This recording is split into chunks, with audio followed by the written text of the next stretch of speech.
सुप्रभात बच्चों, कैसे हैं आप सब? आशा करती हूँ आप सभी अच्छे होंगे, स्वस्थ होंगे, खुश होंगे और अपनी पढ़ाई भी अच्छे से कर रहे होंगे। और मैं स्वागत करती हूँ आप सभी का दूरदर्शन के इस कार्यक्रम ज्ञानदीप में।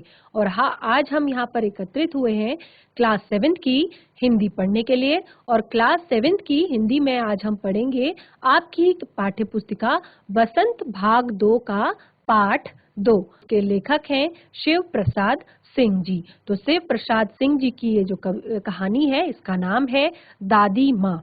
तो ये जो कहानी है, इसमें शिव प्रसाद सिंह जी ने बड़ों के बारे में बताया है कि बड़े बुजुर्गों का हमारे जीवन में क्या महत्व होता है, क्योंकि ये सच्चाई है। तो यहाँ पर ये लिखी गई है कि जो हमारे मित्र हैं वो बाहर से तो हमें एक संतावना देते हैं, बाहर से हमें शांत करने की कोशिश करते हैं, बाहर से हमारा मनोबल बढ़ाते हैं, लेकिन पीठ पीछे हमारे बारे में जो हमारी कमजोरियां हैं उनका वो नाम लेते हैं, हमारी कमजोरियों का वो बखान करते हैं हमारे पीठ पीछे। तो आज की ये कविता जो शिव प्रसाद सिंह जी हैं, उन्होंने स्वयं के बारे में ही लिखी है। और ये कहानी जो है उन्होंने अपने ही जीवन से संबंधित, अपने ही जीवन से जोड़कर लिखी है। तो ये कहानी पढ़ते हैं, समझते हैं कि क्या क्या शिव प्रसाद सिंह जी के जीवन में हुआ था और किस तरह हमारे जीवन में बड़े बुजुर्गों का महत्व होता है। तो चलते हैं स्मार्ट बोर्ड की तरफ और शुरू करते हैं आज की कहानी दादी माँ।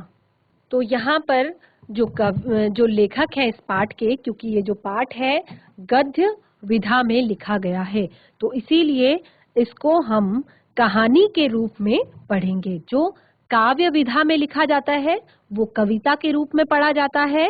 ये गद्य विधा में लिखा गया है तो इसको हम कहानी के रूप में पढ़ेंगे। कहानी जैसे कि ये इन्होंने अपने ही जीवन के बारे में लिखी है। तो क्या लेखक कह रहे हैं आप सभी ध्यान से सुनेंगे। कमजोरी ही है अपनी, पर सच तो ये है कि जरा सी कठिनाई पड़ते बीसों गर्मी, बरसात और वसंत देखने के बाद भी मेरा मन सदा नहीं तो प्राय अनमना सा हो जाता है। तो कवि अपने बारे में, लेखक अपने बारे में कह रहे हैं कि ये मेरी कमजोरी है, ये मेरा वीक पॉइंट है, मेरी कमजोरी है कि पर ये बात सच भी है कि जरा सी कठिनाई पड़ती है तो उसमें बीसों गर्मी। अब ये बीसों गर्मी क्या है कि 20 वर्ष या बहुत साल लगातार बीसों गर्मी, बरसात और वसंत, यानी कि 20 से 22 से बहुत सारी गर्मी, बहुत सारे वर्ष बिताने के बाद भी, क्योंकि गर्मी का मौसम तो हर साल आता है, बरसात भी हर साल आती है, वसंत भी हर साल आता है। तो लेखक जो है वही कह रहे हैं कि बीसों गर्मी, बरसात और वसंत देखने के बाद भी उनका जो मन है वो प्रायः अनमना हो जाता है। प्रायः मतलब अक्सर, अनमना यानी कि थोड़ा सा बेचैन हो जाता है, थोड़ा सा परेशान सा हो जाता है। मेरे शुभचिंतक मित्र मुंह पर तो मुझे प्रसन्न करने के लिए आने वाली छुट्टियों की सूचना देते हैं। लेखक कहते हैं कि जो मेरे शुभ चिंतक हैं या जो मेरे मित्र हैं वो मेरे मुंह पर मुझे खुशी देने के लिए आने वाली छुट्टियों की सूचना देते हैं, पर मेरे पीठ पीछे मुझे कमजोर और जरा सी प्रतिकूलता से घबराने वाला कहकर मेरा मजाक बनाते हैं। मुंह पे तो संतावना देते हैं कि चलो कोई बात नहीं, अभी तो छुट्टियां आ रही हैं, खुशी देते हैं, बाहर से मेरे को खुश करते हैं, लेकिन मेरी पीठ के पीछे मेरी इस बात का ही मजाक बनाते हैं कि मैं छोटी छोटी परिस्थितियों में घबरा जाता हूँ या फिर प्रतिकूल परिस्थितियां आने पर मैं घबराने लगता हूँ। मैं सोचता हूँ, अच्छा जब कभी मैं उनकी बातों को न सोचूं, ठीक है जाने दो, सोचने से क्या होता है। पर बरबस मेरी आंखों के सामने शरद की शीत किरणों के समान स्वच्छ शीतल किसी की धुंधली छाया नाच उठती है। तो यहाँ पर लेखक कहते हैं कि कभी कभी मैं सोचता हूँ कि मैं उनकी बातों को ना सोचूं कि वो क्या सोचते हैं मेरे बारे में, मैं ऐसा ना सोचूं और सोचूं कि ठीक है जाने दो, कोई बात नहीं, उनके सोचने से क्या होता है या उनके बोलने से क्या होता है। पर अचानक बरबस का अर्थ है अचानक मेरी आंखों के सामने शरद की शीत किरणों के समान स्वच्छ शीतल किसी की धुंधली छाया नाच उठती है। तो यहाँ पर उनको एक याद है, वो किसी की आ जाती है शरद की शीतल किरणों के साथ, यानी कि जैसे गर्मियों की जो सर्दियों की जो शीतल धूप होती है, उसी की ही तरह उनके मन में किसी की याद आ जाती है। मुझे लगता है कि जैसे क्वार के दिन आ गए।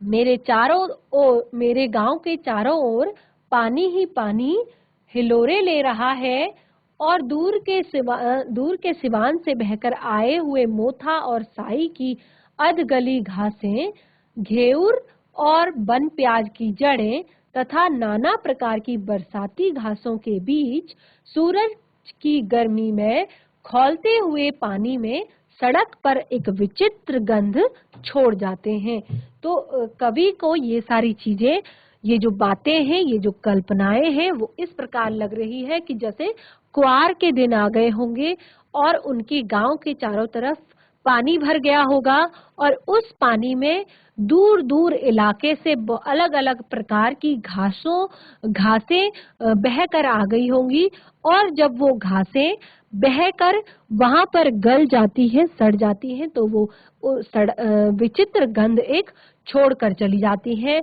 अब रास्तों में कीचड़ सूख गया है और गांव के लड़के किनारों पर झाग भरे जलाशयों में धमाके से कूद रहे हैं। अपने अपने मौसम की अपनी अपनी बातें होती है। आषाढ़ में आम और जामुन ना मिले, चिंता नहीं। अगहन में चिवड़ा और गुड़ ना मिले, दुख नहीं। चैत के दिनों में लाई के साथ गुड़ की पट्टी ना मिले, अफसोस नहीं। पर क्वार के दिनों में इस गंधपूर्ण झाग भरे जल में कूदना ना हो तो बड़ा बुरा मालूम पड़ता है। क्वार के दिन से यहाँ पर लेखक के बरसात के दिनों से है कि इस जो गंधपूर्ण जो जल है उसमें अगर कूदना ना हो, बालकों को अगर ये खुशी ना मिले तो फिर उन्हें बहुत बुरा लग जाता है। वो कहते हैं चाहे तो उनको गुड़ पट्टी ना मिले, गर्मियों के आम और जामुन ना मिले, लेकिन ये दिन उनको बड़े ही अच्छे लगते हैं। मैं भीतर हुकड़ रहा था, एक दिन ही तो कूद सका, एक दिन तो ही कूद सका, नहा धोकर बीमार हो गया। हल्की बीमारी न जाने क्यों मुझे अच्छी लगती है। थोड़ा थोड़ा ज्वर, सर में साधारण दर्द और खाने के लिए दिन भर नींबू और साबु। लेकिन इस बार ऐसी चीज नहीं थी। ज्वर तो चढ़ा तो चढ़ता ही गया, रजाई पर रजाई, और उतरा तो रात के 12 बजे के बाद। तो यहाँ पर लेखक अपने दिनों की बात बता रहे हैं। क्योंकि वो भी पहले बचपन में उस तालाब में नहाया करते थे। तो लेखक कहते हैं कि मैं बहुत कम दिन उसमें नहाया क्योंकि मैं बीमार हो गया था। और वो कहते हैं कि उनको वो हल्की हल्की बीमारी जो होती है वो तो ठीक लगती है कि थोड़ा सा बीमार हो गए, लेट गए और उसमें नींबू और खिचड़ी खा ली, लेकिन आज की जो बीमारी थी वो बहुत ज्यादा बढ़ गई थी और उनको बहुत ज्यादा बुखार आ गया था, ज्वर आ गया था। दिन में मैं चादर लपेटे सोया था। दादी माँ आई, शायद नहा कर आई थी।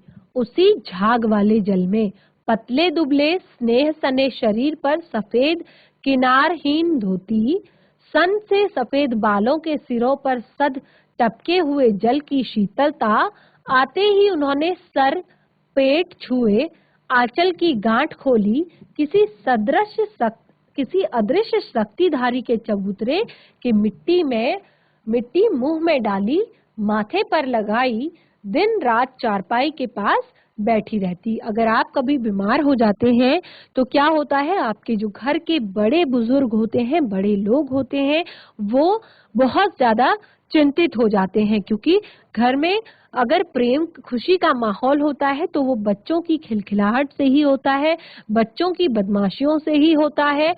तो यहाँ पर भी लेखक का के घर में इसी तरह का माहौल था। तो उनकी दादी, जब वो बीमार पड़े थे तो उनकी दादी आई और उन्होंने उनको कुछ ऐसे टोटके कि कुछ ऐसी जगहों की मिट्टी जहाँ पर उनका विश्वास हो, वो मिट्टी लेकर आई। सबसे पहले उन्होंने सर छुआ, पेट छुआ, ये देखने के लिए कि बुखार अभी कितना है। और फिर उन्होंने वो रात भर चारपाई के पास बैठी रहती थी। कभी पंखा झलती, कभी जलते हुए हाथ पैरों पर कपड़े से सहलाती, सिर पर दालचीनी का लेप करती और 20 बार छू छू कर अनुमान करती।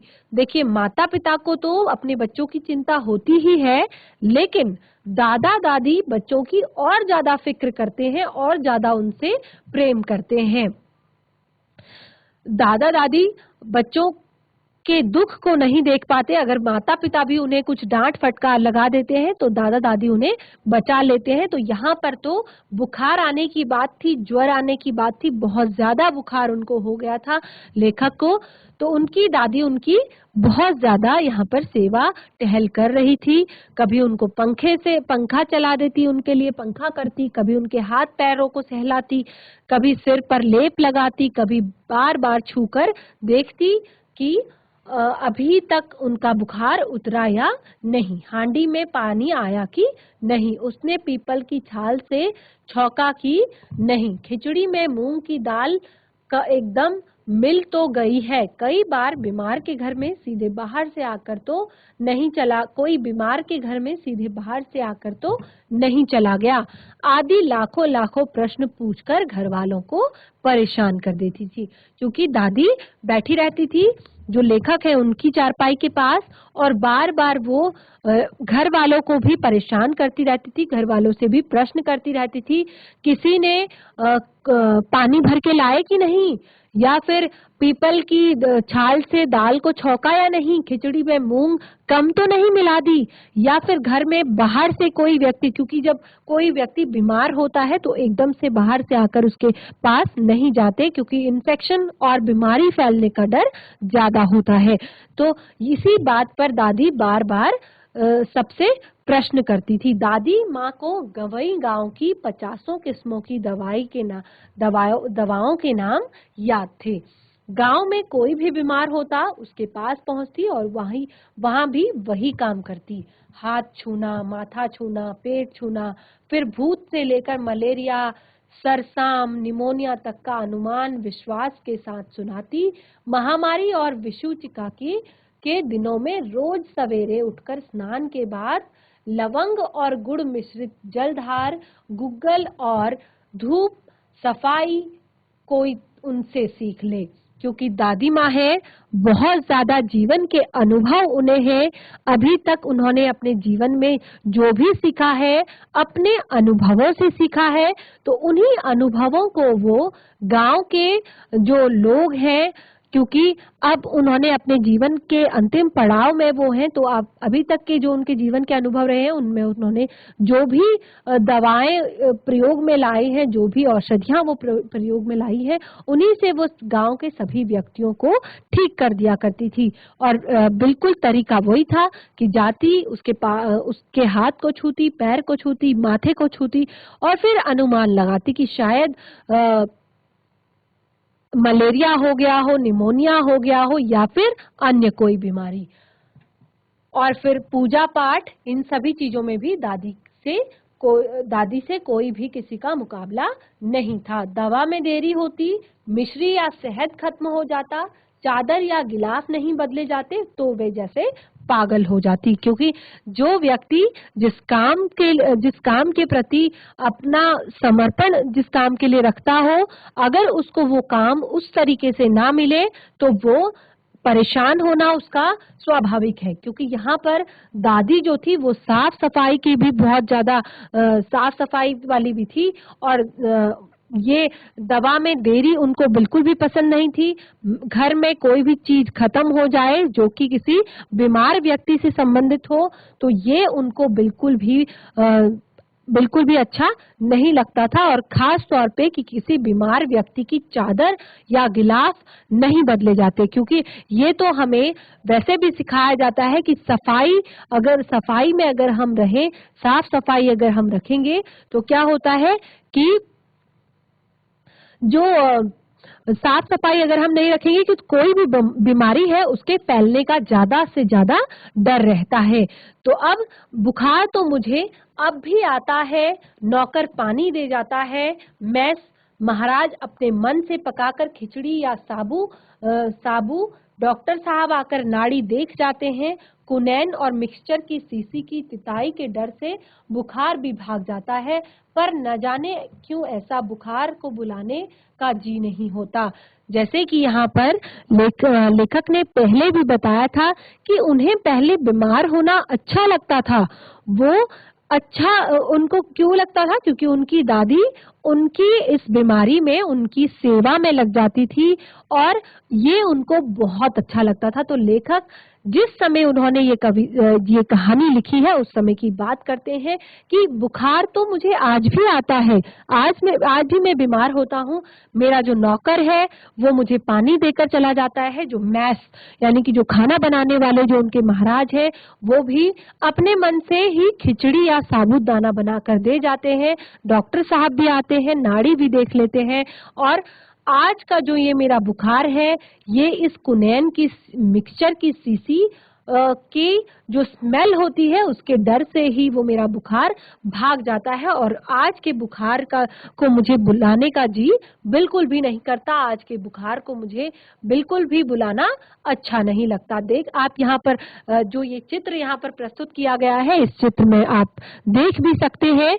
आप अपने घरों में भी इस चीज को देख सकते हैं कि जो दादी माँ होती है उनका हुक्म पूरे घर के परिवार के लोगों पर चलता है। घर के परिवार के साथ साथ गांव के जो लोग होते हैं उन पर भी दादी माँ का हुक्म चलता है, क्योंकि दादी माँ अपने अनुभवों से सब कुछ जीवन में सबको संदेश देती हैं, आदेश देती हैं और काम करती हैं। उन्हीं के आधार पर वो काम करती हैं। किशन भैया की शादी ठीक हुई। दादी माँ के उत्साह और आनंद का क्या कहना।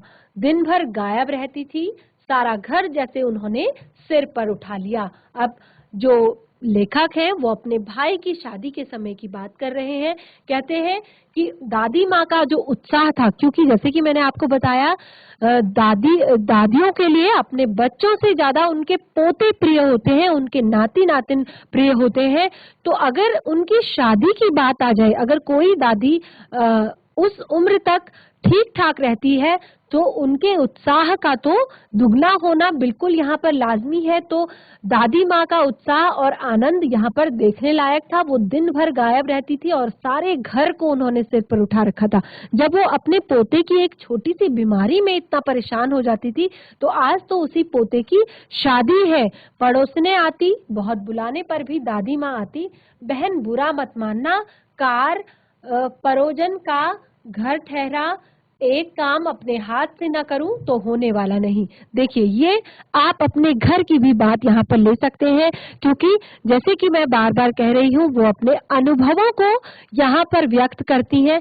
तो जो भी उनके घर में मिलने आता है उन्हें कहती है कि मतलब ये काम काज का घर है, यहाँ पर शादी ब्याह का घर है। तो आप देखते हैं जब शादी ब्याह का घर होता है तो वहां पर काम बहुत बढ़ जाता है, और ज्यादातर वो काम जो हमारे संस्कारों से जुड़े रहते हैं, जो हमारे रीति रिवाजों से जुड़े रहते हैं। तो अक्सर ऐसे रीति रिवाजों के कामों को निभाने का जो एक जिम्मा होता है वो घर के बड़े बुजुर्गों का होता है, क्योंकि बच्चे तो इसमें बच्चों को इतना पता भी नहीं होता और बच्चे केवल अपनी दूसरी ही मस्ती में लगे रहते हैं। तो यहाँ पर दादी वही बता रही हैं कि अगर मैं खुद अपने हाथ से कुछ ना करूं तो होगा नहीं। जानने को यूं सभी जानते हैं कि दादी माँ कुछ नहीं करती, और ये बात भी बिल्कुल सही है, क्योंकि जो बड़े बुजुर्ग होते हैं वो ज्यादातर हमको केवल निर्देश देते हैं, केवल नियम बताते हैं, केवल आदेश देते हैं, करने वाला कोई और है। लेकिन फिर भी उनकी पूरी आफत आई इस बात पर रहती है, जैसे यहाँ पर दादी माँ की आई हुई है। पर किसी काम में उनकी अनुपस्थिति वस्तुतः विलंब का कारण बन जाती। अगर कोई काम करना है, अगर दादी माँ अभी तक नहीं पहुंची है तो वो काम शुरू नहीं होगा और उस काम में विलंब होगा दादी माँ की अनुपस्थिति कि दादी माँ अभी तक नहीं आई है तो ये काम शुरू नहीं होगा। उन्हीं दिनों की बात है, एक दिन दोपहर को मैं घर लौटा। बाहरी निकसार में दादी माँ किसी पर बिगड़े जा रही थी। देखा, पास के कोने में दुबकी रामी की चाची खड़ी थी। जैसे आपको यहाँ पर चित्र में दिखाई दे रहा है कि दादी माँ किसी को निर्देश दे रही है या कुछ आदेश दे रही है या फिर कुछ सुना रही है बातें। तो लेखक यही कहते हैं कि जो पास के कोने में दुबकी रामी की चाची खड़ी थी। सो न होगा धन्नो, रुपए मैं सूद के आज दे दे, तेरी आंख में तो शर्म नहीं है। मांगने के समय कैसी आई थी, पैरों पर नाक रगड़ी फिरी, किसी ने एक पाई भी न दी। अब लगी है आजकल करने, फसल में दूंगी। अब क्या तेरी खातिर दूसरी फसल कटेगी। तो दादी माँ जो गांव की कोई महिला है, कोई स्त्री है, उनको यहाँ पर डांट लगा रही है, फटकार लगा रही है, क्योंकि दादी माँ ने उनको कुछ कर्ज दिया होगा, कुछ पैसे दिए होंगे या फिर कुछ और चीज दी होगी। तो दादी माँ उनको फटकार लगा रही है कि तुम बार बार बहाने बना रही हो कि मैं फसल जब कट जाएगी तब लौटाऊंगी। तो फसल तो कट चुकी है, अब क्या दूसरी तुम्हारे लिए क्या कोई दूसरी फसल कटने वाली है। तो इस तरह की बातें दादी माँ यहाँ पर कर रही है। दूंगी मालकिन, रामी की चाची रोती हुई दोनों हाथों से आंचल पकड़े दादी माँ के पैरों की ओर झुकी। बिटिया की शादी है, आप न दया करेंगी तो उस बेचारी का निस्तार कैसे होगा। तो अब जो वो रामी की चाची हैं, वो रोती हुई दादी माँ के सामने अपना आंचल फैलाती हुई कह रही हैं कि मेरी बिटिया की शादी है, आप दया कीजिए, और अगर आप दया नहीं करेंगी तो मेरी बिटिया की शादी किस तरह से हो पाएगी। हट हट, अभी नहा के आ रही हूँ। दादी माँ पीछे हट गई। जाने दो दादी, मैंने इस अप्रिय प्रसंग को हटाने की गरज से कहा। बेचारी गरीब है, दे देगी कभी। तो लेखक बताते हैं कि जब मैं वहां पे गया तो जो अप्रिय प्रसंग, क्योंकि इस तरह का जो प्रसंग होता है वो किसी को भी अच्छा नहीं लगता। दादी माँ अपनी जिद पर अड़ी हुई है और वो जो महिला है उसकी भी अपनी कोई मजबूरी है। तो लेखक ने कहा कि यहाँ पर कोई बात नहीं कि गरीब है, कभी और दे देगी। चल चल चला है समझाने। तो दादी माँ कहती हैं कि तू अब मुझे समझाने चला है। मैं चुपके से आंगन की ओर चला गया। कई दिन बीत गए, मैं इस प्रसंग को एकदम भूल सा गया था। एक दिन रास्ते में रामी की चाची मिली। वह दादी को पूतो फलो दूधो नहाओ का आशीर्वाद दे रही थी। मैंने पूछा, क्या बात है धन्नो चाची।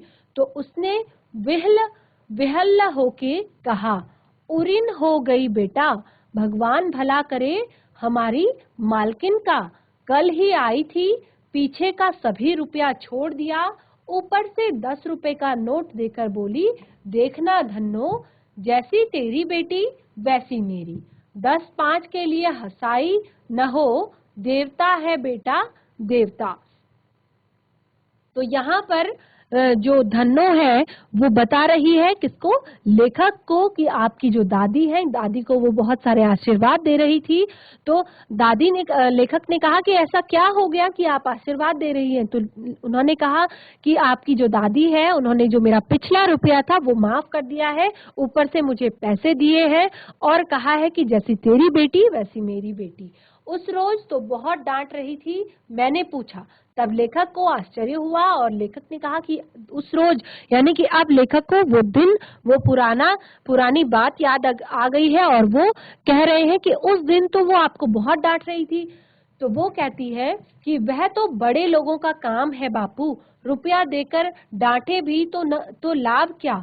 मैं मन ही मन इस तर्क पर हंसता हुआ आगे बढ़ा। लेखक कहते हैं कि वो जो धन्नो चाची थी उन्होंने कहा कि बड़े लोगों का तो काम ही है कि वो रुपया देकर अगर डांटे भी ना तो इसका क्या लाभ, कि उन्होंने पैसे दिए हैं या कुछ उनके लिए किया है, अगर वो थोड़ा डांट फटकार भी लगा दें तो उसके बिना क्या लाभ है। उसको सुनकर मुस्कुराकर आगे बढ़ गए। तो कहानी जो ये है, ये हमने आधी कंप्लीट कर ली है। इस कहानी का जो शेष भाग है उसको हम अगले सेशन में कंप्लीट करेंगे। तब तक के लिए धन्यवाद। आपका दिन शुभ हो।